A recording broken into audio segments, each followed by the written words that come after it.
Pendant des années, les Hells Angels n'ont pas pu entrer en Écosse parce qu'un seul club contrôlait tout, les Blue Angels MC. Mais les Blue Angels avaient leurs propres problèmes internes, et l'un de leurs membres les plus influents, Daniel Laponder, est parti. Peu après, Laponder a fondé son propre club et l'a nommé les Mad Dogs MC. Ce qui a suivi a transformé d'anciens frères en ennemis mortels et déclenché l'une des guerres de motards les plus violentes que l'Écosse ait jamais connues. Voici l'histoire des Blue Angels contre les Mad Dogs. Les Blue Angels Glasgow, en 1963, n'était pas une ville qui produisait des organisations pacifiques. C'était une ville industrielle d'après-guerre, encore maintenue par les chantiers navals et le travail en usine, divisée au niveau des rues par des gangs qui se disputaient les mêmes trafics, les mêmes pubs et les mêmes territoires depuis des décennies. Le Maryhill Fleet, les Calton Tongs, le Townhead Shamrock, le Gorbals Cumbie, chacun contrôlant sa propre zone, chacun la défendant avec la violence spécifique et banale d'hommes ayant grandi en comprenant que la rue où l'on vivait définissait ce que l'on vous devait et ce que vous deviez en retour. Rackets de protection, shebangs, réseaux de prostitution, toute l'infrastructure de l'économie criminelle d'une ville, divisée et défendue par des hommes dans la vingtaine qui n'avaient aucune raison particulière de croire qu'il existait une autre façon de vivre. C'est de ce monde-là que les Blue Angels sont nés. Le 15 janvier 1963, Alan Morrison et Billy Stone Gordon, deux hommes du quartier de Maryhill, fondèrent ce qui allait devenir le plus ancien club de motards hors la loi d'Europe. Le nom venait d'un bateau qu'ils avaient vu sur le Loch Lomond, et le bleu faisait référence à la couleur du drapeau écossais, le saltire, bien que le club ait ensuite affirmé que cela signifiait tout autre chose. Bastard, lunatique, indésirable, and eccentrics. Que cela ait toujours été l'intention, ou que l'acronyme soit venu plus tard, la description était suffisamment juste pour rester. Leur écusson représentait un crâne ailé, portant un Stahlhelm, un casque de l'armée allemande, brodé sur des vestes en jean bleu, aux côtés du patch 1%, qui annonçait à tous ceux qui devaient le savoir que ces hommes n'étaient pas le genre de motards auquel l'American Motorcycle Association pensait lorsqu'elle disait que 99% des motards étaient honnêtes et respectueux des lois.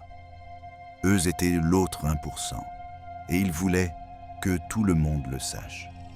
Les premières années des Blue Angels furent construites sur la même base que tous les autres gangs opérant à Glasgow à l'époque, c'est-à-dire la violence d'abord et tout le reste ensuite.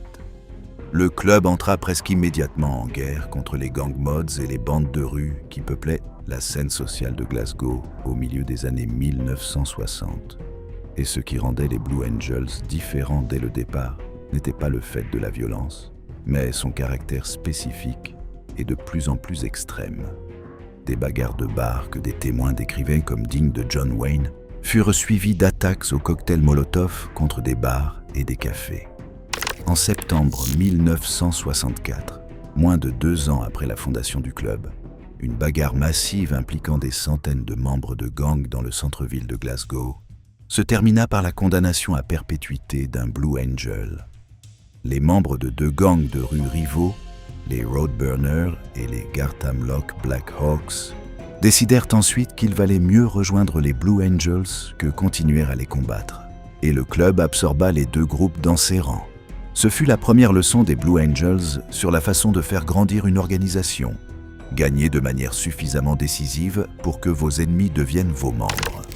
Dans les années 1970, le club s'était étendu au-delà de Glasgow, établissant des chapitres dans les villes anglaises de Leeds et Sheffield, et formant une alliance avec les Road Rats de Londres, l'un des clubs hors la loi les plus établis d'Angleterre. Ils développèrent également une rivalité avec les Hells Angels anglais, qui n'était pas simplement compétitive mais territoriale, dans le sens le plus absolu du terme. Et en 2007, le président de longue date du club, Lenny Reynolds, expliqua l'importance de cette rivalité dans une interview accordée à The Scotsman. Il déclara qu'ils étaient fiers qu'il n'y ait aucune influence américaine en Écosse. qu'ils avaient affronté les Hells Angels dans les années 1970 et que c'était pour cela que les Hells Angels n'avaient pas de chapitre là-bas. L'Écosse, disait-il, était leur territoire et celui de personne d'autre. Cette affirmation n'était pas du marketing, c'était une déclaration de faits historiques documentés. L'Écosse reste, encore aujourd'hui, l'un des seuls pays d'Europe sans chapitre des Hells Angels, et la résistance constante des Blue Angels à cette expansion en est la raison. Sur un continent où les Hells Angels se sont établis dans plus de 12 de pays, l'Écosse est le vide sur la carte, et ce sont les Blue Angels qui l'y ont placé. Dans les années 1990, le club s'était étendu à l'Europe continentale. En 1992, ils intégrèrent un club belge du même nom qui opérait indépendamment à Herzl depuis 1978, faisant entrer la Belgique dans le réseau des Blue Angels et étendant leur influence au-delà de la mer du Nord. Les autorités belges le remarquèrent. En mai 2009, la police fédérale belge désigna officiellement les Blue Angels comme l'un des 4 gangs de motards criminels opérant dans le pays, aux côtés des Bandidos, des Hells Angels et des Outlaws. C'était le genre de désignation que la plupart des clubs condamnent publiquement, mais considèrent en privé comme une confirmation de leur statut. Au moment où Laponder rejoignit les Blue Angels, le club existait depuis plus d'un demi-siècle à travers l'Écosse, l'Angleterre, la Belgique, l'Espagne et l'Allemagne, avec environ 300 membres actifs, répartis dans une quinzaine de chapitres. Ce n'était pas une nouvelle organisation cherchant encore ses marques. C'était une organisation construite au fil de 60 années de violence délibérée et continue ainsi que d'expansion territoriale, avec un historique documenté d'attaques au cocktail Molotov, d'agressions au marteau, de tentatives de meurtre, de saisies d'armes et d'affrontements avec tous les grands clubs de motards ayant tenté de pénétrer sur son territoire. Le casier judiciaire de l'institution que Laponder rejoignit était bien plus long que le sien. Ses précédentes condamnations concernaient des infractions routières. Celles du club remontaient à 1964 et n'avaient jamais vraiment cessé de s'accumuler. Lorsqu'il franchit la porte en tant que prospect, il rejoignait quelque chose qui était exactement ce qu'il était depuis plus longtemps que la plupart de ses membres n'étaient en vie. Et lorsqu'il finit par repartir, il fit quelque chose que toute l'histoire des Blue Angels laissait penser qu'il n'allait pas laisser sans réponse. Daniel Laponder. La naissance d'un Mad Dog. Tous les hommes qui finissent au tribunal de Glasgow High Court n'y arrivent pas avec un lourd passé criminel derrière eux. Daniel Laponder avait 43 ans lorsqu'il comparut devant le juge Lord Arthurson en octobre 2024, et le casier judiciaire que les procureurs présentèrent au tribunal était, selon les standards des affaires, impliquant des clubs de motards hors la loi, remarquablement léger. Aucune accusation liée aux armes, aucun trafic de drogue, aucune violence. Ces précédentes condamnations concernaient uniquement des infractions routières, la plus grave étant une condamnation pour conduite en état d'ivresse en 2022, pour laquelle il avait reçu une amende de 2000 livres et une interdiction de conduire pendant 20 mois.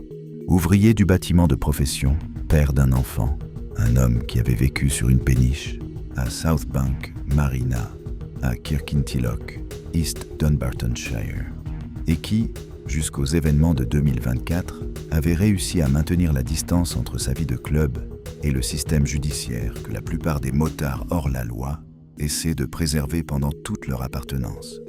Il avait été un membre haut placé du Blue Angels Motorcycle Club, l'une des positions les plus respectées qu'un biker pouvait occuper en Écosse. Les Blue Angels ne sont pas un club qui distribue les grades à la légère. Fondé à Glasgow en 1963, c'est le plus ancien club de motards hors la loi d'Europe, une organisation qui a passé 6 décennies à bâtir une réputation de domination territoriale, de violence institutionnelle et de loyauté qui ne plie pas sous la pression. Être un membre haut placé de ce club signifiait avoir gagné quelque chose de réel, au fil des années, grâce à une combinaison précise de fiabilité, de dureté et de discrétion que l'organisation exigeait des personnes auxquelles elle confiait ses opérations. Lapondère possédait tout cela. Puis, en 2023, il prit une décision qui mit tout cela en danger. Il est parti. Les circonstances de son départ n'ont pas été entièrement détaillées dans les procédures judiciaires. Et Lapondère lui-même a seulement déclaré qu'il avait quitté les Blue Angels 1 an avant les événements ayant conduit à sa condamnation. Ce que les documents du tribunal confirment, en revanche, c'est qu'il est parti et que, surtout, il n'a pas simplement quitté le monde des bikers pour retourner à une vie civile. Il a créé son propre club. Il l'a appelé le Mad Dogs Motorcycle Club et il s'est positionné comme son président et fondateur, opérant dans le même territoire où il avait passé des années en tant que membre haut placé des Blue Angels. Dans le monde des motards hors la loi, cette distinction compte énormément. Il y a une différence entre un homme qui quitte un club et disparaît dans la vie civile, et un homme qui quitte un club puis crée immédiatement une organisation rivale dans la même ville. Le premier cas est une retraite. Le second est une provocation. Cela signifie que l'homme qui est parti ne considère pas l'autorité de son ancien club sur le territoire comme légitime, qu'il compte opérer indépendamment et qu'il est prêt à défendre cette indépendance si nécessaire. Lapondère était prêt. Quant à ses motivations pour créer les Mad Dogs, au lieu de simplement passer à autre chose, cela reste sujet à spéculation puisqu'il n'a jamais donné de récit public détaillé de ses intentions. Mais la suite des événements raconte sa propre histoire. Un homme sans lourd casier judiciaire, un homme qui avait passé des années au sein de l'un des clubs hors la loi les plus établis d'Europe, sans jamais attirer l'attention qui mène les gens devant les tribunaux, prit en 2023 une décision qui, en moins d'1 an, conduirait à une bombe artisanale, un fusil à pompe, une peine de 9 ans de prison et une déclaration faite depuis sa détention qui ne laissait aucun doute sur sa position. Il avait construit quelque chose qu'il n'était pas prêt à abandonner. Et les Blue Angels avaient clairement montré, dans le seul langage que le monde hors la loi comprend réellement, qu'ils n'étaient pas prêts à le laisser les garder. La séparation. Dans le monde des motards hors la loi, quitter un club n'est jamais simplement une décision personnelle. C'est un événement institutionnel. Et l'institution a son opinion à ce sujet. Le code qui régit les clubs de motards 1% n'est écrit dans aucun document déposé auprès d'une administration gouvernementale, mais il est compris par tous ceux qui en font partie, avec une clarté que la plupart des systèmes juridiques formels ne peuvent égaler. Vous gagnez votre patch, vous portez vos couleurs, vous représentez le club dans tout ce que vous faites, et en retour, le club vous représente. Le territoire sur lequel vous roulez appartient au club, pas à vous personnellement. Et lorsque vous partez, vous laissez derrière vous le territoire, avec le patch, le nom et tout ce qui accompagnait votre appartenance. Ce que vous ne faites pas, selon n'importe quelle interprétation de ce code, c'est partir puis créer votre propre organisation concurrente dans le même espace. Lapondère fit exactement cela. Lorsqu'il fonda les Mad Dogs MC en 2023, il n'exerçait pas simplement son droit de s'associer avec qui il voulait. Il faisait une déclaration selon laquelle le territoire qu'il avait parcouru en tant que Blue Angel était désormais un territoire des Mad Dogs, ou au moins un territoire contesté, et qu'il comptait être celui qui le contesterait. Savait-il pleinement comment les Blue Angels interpréteraient ce geste? Impossible à dire de l'extérieur. Ce qui est certain, c'est qu'ils l'ont interprété comme un défi, et qu'ils y ont répondu comme tel. Les Blue Angels empêchent les Hells Angels d'entrer en Écosse depuis les années 1970. Ce n'est pas un petit exploit. Les Hells Angels sont le plus grand club de motards hors la loi du monde, avec des chapitres dans presque tous les grands pays de la planète. Et l'Écosse reste l'un des très rares territoires d'Europe où ils n'ont jamais réussi à établir une présence permanente. Le président des Blue Angels, Lenny Reynolds, l'a expliqué clairement dans une interview de 2007. Ils ont affronté les Hells Angels dans les années 1970. Et c'est pour cela qu'il n'existe aucun chapitre Hells Angels en Écosse. Une organisation capable de tenir cette ligne pendant 50 ans ne répond pas à une défection interne par une simple discussion ferme. Elle répond comme elle l'a toujours fait face aux défis territoriaux, par la force. La rapidité avec laquelle la situation s'est détériorée après que Lapondère ait fondé les Mad Dogs montre à quel point les Blue Angels prenaient cette provocation au sérieux. Il ne s'agissait pas de deux clubs ayant un long historique de rancune réglant progressivement de vieilles blessures.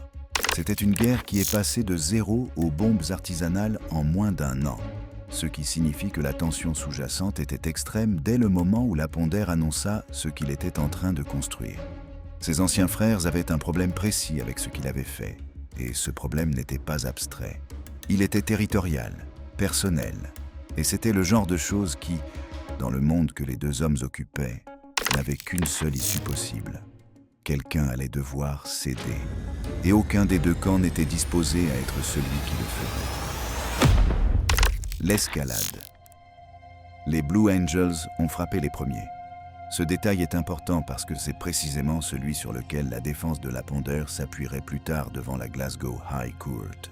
Et c'est ce détail qui explique, sans la justifier, tout ce qui suivit. La guerre n'a pas commencé avec la Ponder fabriquant une bombe. Elle a commencé lorsque les Blue Angels ont pris une série de décisions lui montrant, dans les termes les plus clairs possibles, que son nouveau club ne serait pas toléré et que lui, personnellement, allait devoir le comprendre. Le premier coup visa ses proches plutôt que lui directement. Des motos appartenant à des associés de la Ponder furent incendiées. Pas sa moto. Les motos des personnes autour de lui, des personnes qui avaient choisi de s'aligner avec les Mad Dogs plutôt que de rester avec les Blue Angels ou de leur céder. C'était un message ciblé, transmis dans le langage spécifique du monde hors la loi, où la moto d'un homme n'est pas simplement un véhicule, mais une identité, une déclaration de qui il est et de ce qu'il représente. Brûler ces motos revenait à brûler cette déclaration.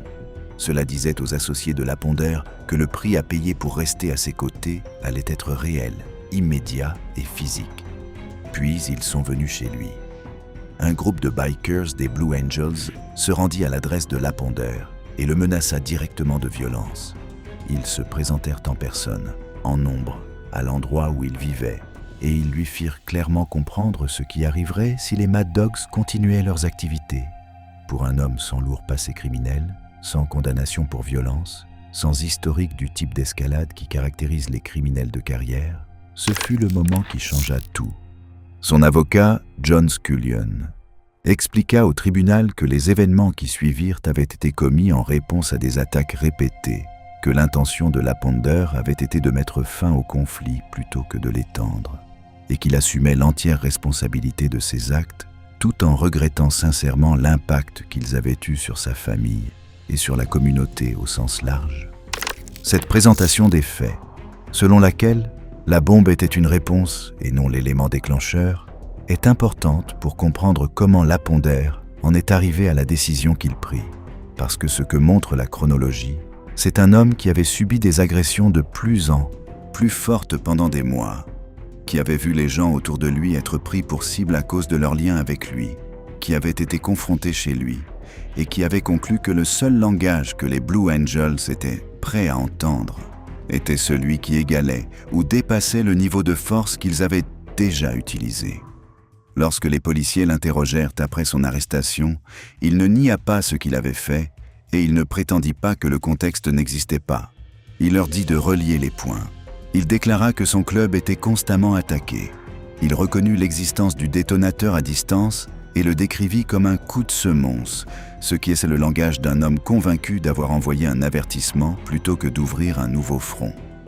Que cette version soit exacte ou non, qu'une bombe artisanale remplie d'essence et de billes métalliques placée sous la camionnette de travail d'un civil constitue un avertissement plutôt qu'une tentative sérieuse de provoquer des dégâts catastrophiques, c'est une question à laquelle le tribunal répondit par une peine de 9 ans de prison.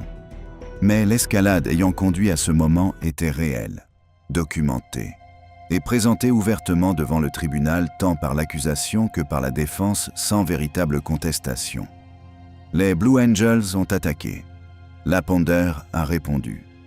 Et la réponse qu'il choisit fut celle qui aboutit à l'intervention d'une unité de déminage de la Royal Navy dans une rue résidentielle de Lennox Town et à un périmètre de sécurité de 100 mètres, obligeant les voisins à rester chez eux pendant que des spécialistes militaires déterminaient si l'engin placé sous la camionnette d'un employé des télécommunications allait exploser. Il avait voulu envoyer un message. Il en a envoyé un. Ce n'était simplement pas celui qu'il avait prévu. La bombe. Dans la soirée du 7 juin 2024, David Rollo Sr. gara sa camionnette de travail sur Benview Road, à Lennoxtown, East Dunbartonshire, puis rentra chez lui. C'était un ingénieur de BT Openreach, un employé des télécommunications, un civil dans tous les sens du terme. Il n'avait aucun casier judiciaire, aucun lien avec des gangs, aucune implication dans le conflit qui grandissait entre les Blue Angels et les Mad Dogs depuis 2023. Son seul lien avec toute cette affaire était son fils, membre des Blue Angels. Et ce lien, selon la logique qui gouvernait la décision prise cette nuit-là, suffisait. Laponder et un complice observaient. Ils savaient à qui appartenait la camionnette. Ils savaient où elle était garée. Ils avaient préparé l'engin à l'avance, et sa conception reflétait un niveau de planification délibéré, allant bien au-delà d'un acte impulsif de représailles. La bombe était composée de 2 bouteilles en plastique et d'un tuyau en cuivre attaché ensemble avec du ruban adhésif, rempli d'essence et bourré de billes métalliques, relié à un récepteur RF avec antenne permettant un déclenchement à distance depuis un endroit sûr. Ce n'était pas un dispositif militaire sophistiqué, mais ce n'était pas non plus une erreur d'amateur. C'était une arme fonctionnelle, construite avec des matériaux précis, assemblée avec une intention précise et placée dans un endroit précis pour un objectif précis.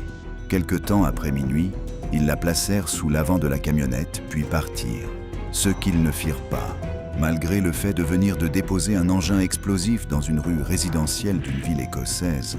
Ce fut faire preuve de discrétion pour le reste de leur soirée. Le Range Rover qu'ils avaient utilisé fut filmé par une caméra de sonnette sur une propriété de Benview Road, avec une qualité suffisante pour que les enquêteurs puissent plus tard identifier à la fois le véhicule et ses occupants. Et le jour même de l'attaque, Laponder et son complice avaient publié une photo d'eux ensemble sur la page Facebook du Mad Dogs Motorcycle Club avec la légende « Hooked up with this reprobate today. Interesting stuff ». La publication était horodatée. Le Range Rover, visible en arrière-plan de la photo, était le même véhicule capturé par la caméra de sonnette. Ils s'étaient eux-mêmes documentés sur une plateforme publique de réseaux sociaux le jour où ils avaient posé une bombe dans le véhicule utilisé pour la poser.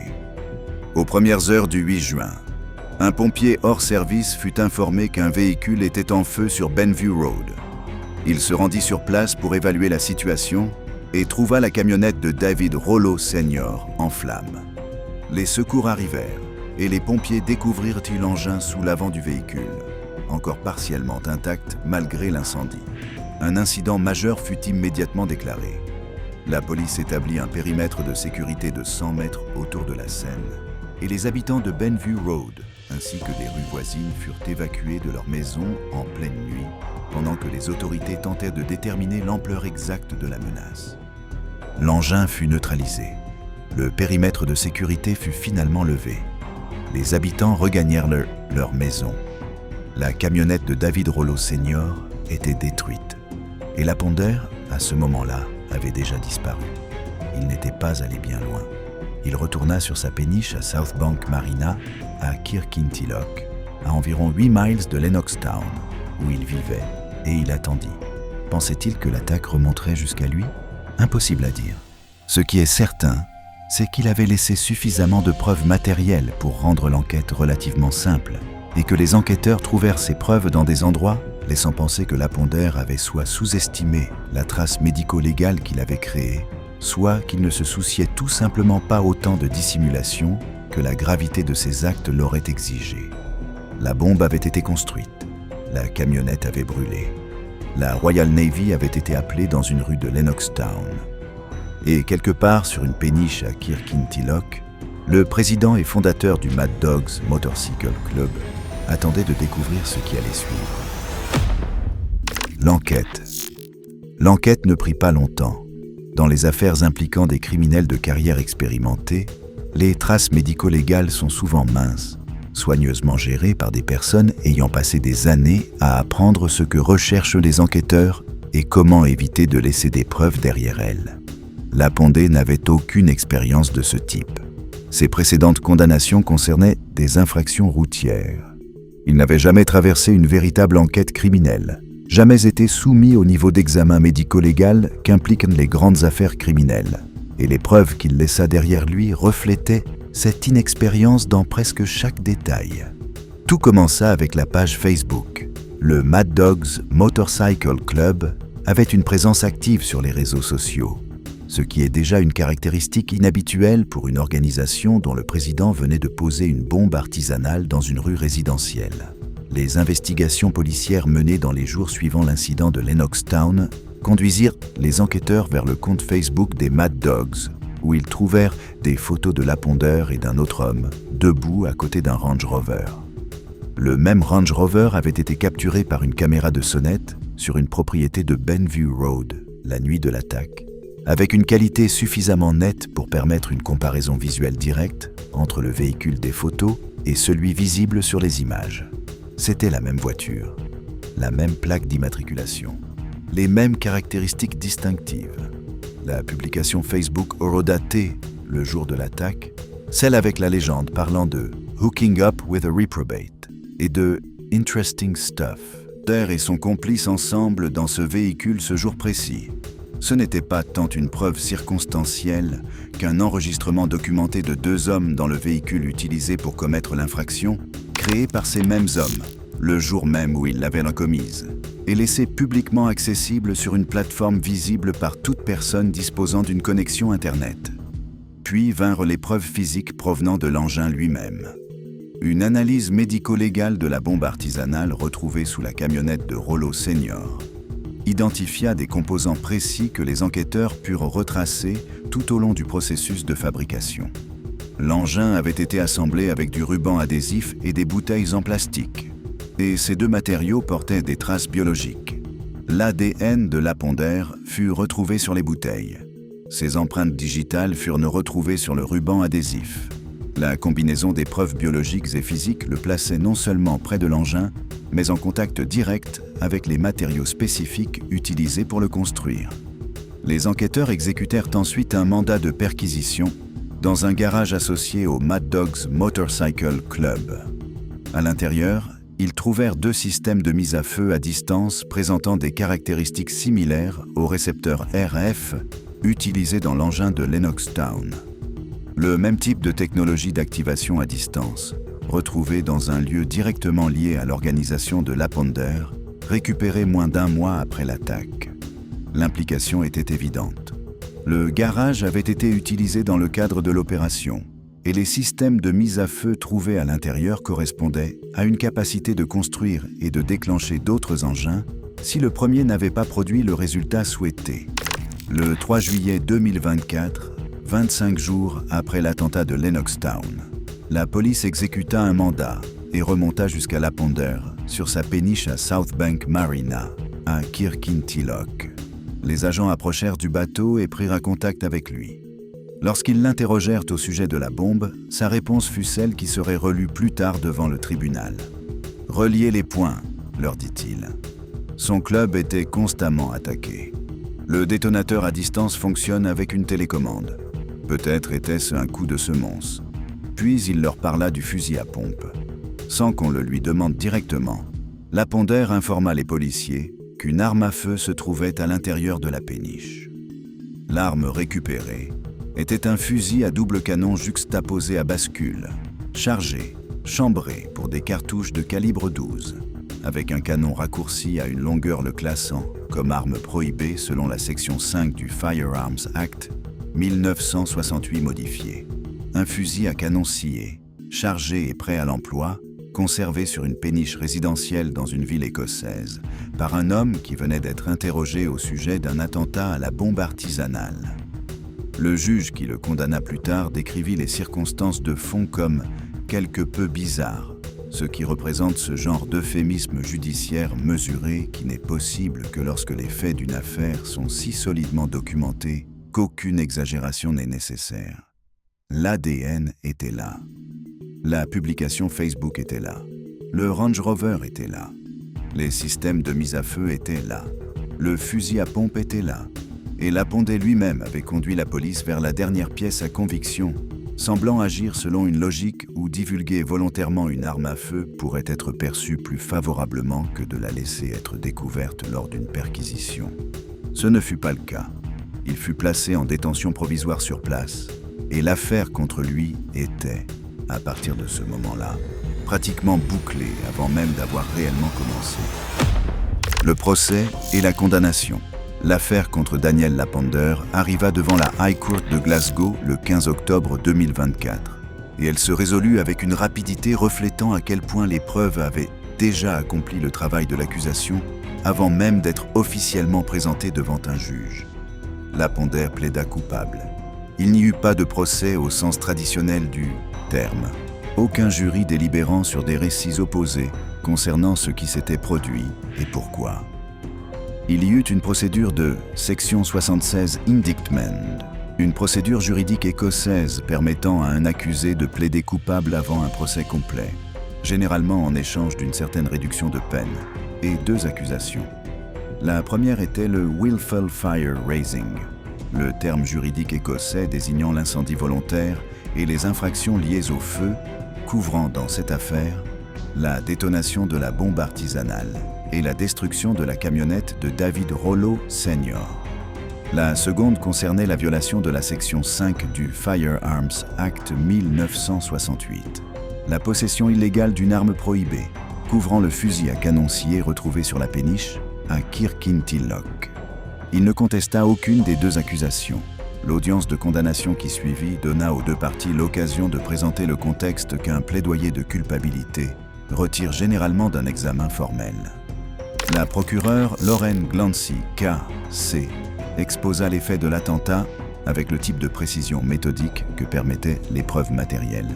L'engin, sa construction, les images de la caméra de sonnette, la publication Facebook, l'ADN, les empreintes digitales, les systèmes de mise à feu trouvés dans le garage des Mad Dogs, le fusil à pompe sur la péniche. Le tableau qu'elle dressa était celui d'une violence délibérée et planifiée, menée contre une cible civile, dans le cadre d'un conflit en cours entre 2 clubs de motards. L'avocat de la défense John Scullion K.C. présenta un cadre différent autour des mêmes faits. Il expliqua au tribunal que, dans les mois précédant les événements de juin 2024, Laponder et ses associés avaient été victimes d'attaques ciblées répétées de la part des Blue Angels. Des motos avaient été incendiées. Il avait été menacé à son propre domicile. Les événements du 8 juin avaient été une réponse à cette agression continue et l'intention déclarée de Laponder avait été de mettre fin au conflit plutôt que de l'aggraver davantage, d'envoyer un message suffisamment fort pour que les Blue Angels concluent que le prix à payer pour continuer était trop élevé. Il exprimait de véritables remords, déclara Scullion au tribunal, et comprenait réellement l'impact de ses actes sur sa famille ainsi que sur la communauté de Lennoxtown. Le 27 novembre 2024, Daniel Laponder fut condamné à 9 ans de prison. Il avait 43 ans. Il avait un enfant. Et jusqu'à l'année précédente, il avait réussi à évoluer dans le monde des motards hors la loi, sans accumuler le type de casier judiciaire qui suit généralement les membres de haut rang d'organisations comme les Blue Angels. Ce qu'il déclara depuis sa détention, après le prononcé de la peine, fut la phrase qui clôtura le chapitre judiciaire de l'histoire et ouvrit la question de ce qui viendrait ensuite. Il s'identifia par son nom et son titre, président et fondateur des Mad Dogs MC, puis s'adressa directement aux Blue Angels. Son club n'allait nulle part, déclara-t-il. Désormais, ils avaient quelqu'un sur qui se concentrer.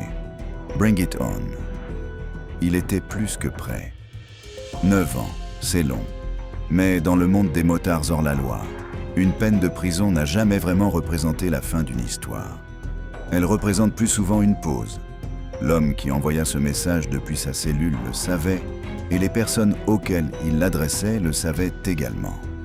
Le conflit, à la date de sa condamnation, n'était pas terminé. Il était simplement en attente. Les Blue Angels, après Laponder.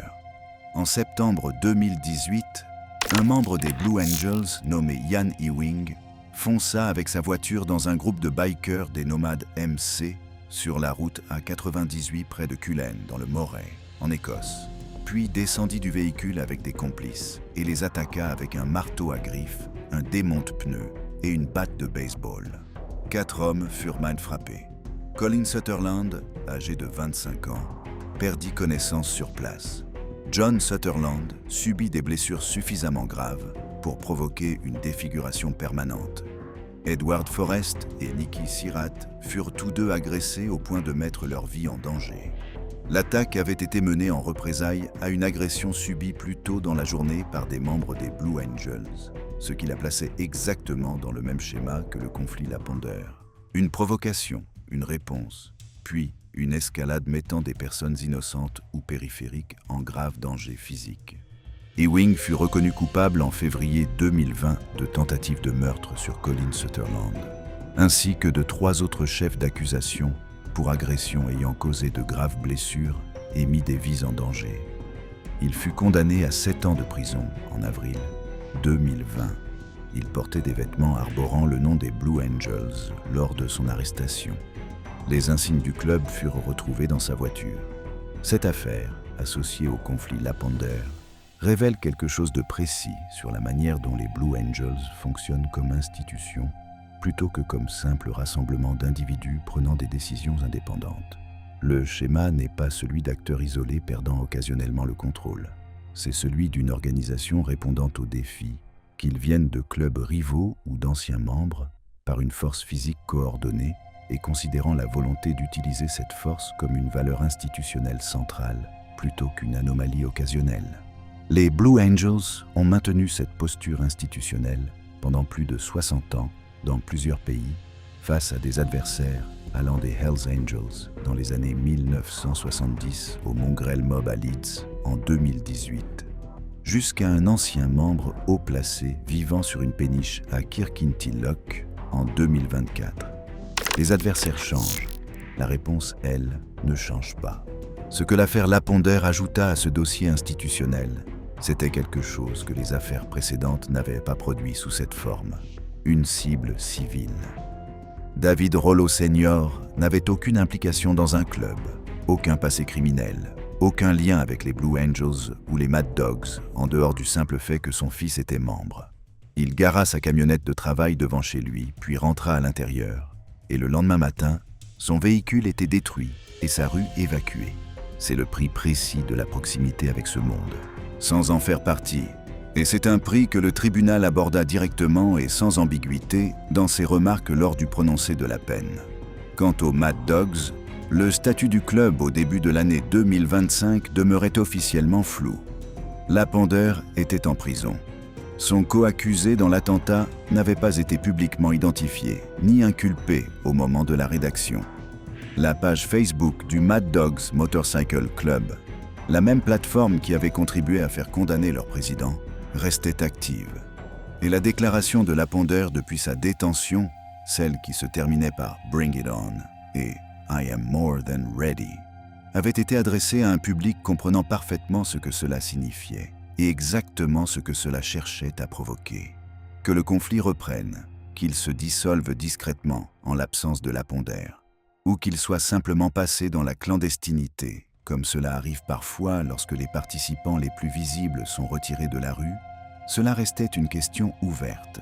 Ce qui ne faisait aucun doute, en revanche, c'était la volonté des deux camps de pousser les choses à des niveaux auxquels le grand public, les habitants évacués de Benview Road au milieu de la nuit, ou l'employé des télécommunications dont la camionnette avait été détruite, n'avait jamais accepté d'être mêlé. C'est le danger spécifique d'un conflit comme celui-ci. Il ne reste pas enfermé dans le monde qu'il a créé.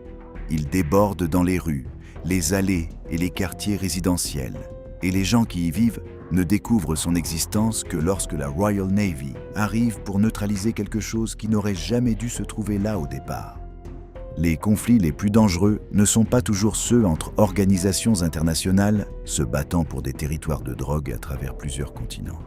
Parfois, le conflit le plus dangereux oppose des hommes qui portaient autrefois le même patch, parce que ces hommes savent exactement où l'autre vit, exactement qui l'entoure, et exactement ce qu'il faut pour faire passer un message. Mais que se passe-t-il lorsqu'un homme ayant la même capacité de violence opère non pas dans les rues d'une ville écossaise, mais à travers tout un pays, avec un empire criminel derrière lui, une guerre causant plus d'une centaine de morts et un gouvernement obligé de réécrire ses lois pour l'arrêter. Cliquez sur la prochaine vidéo pour voir comment cela se déroule.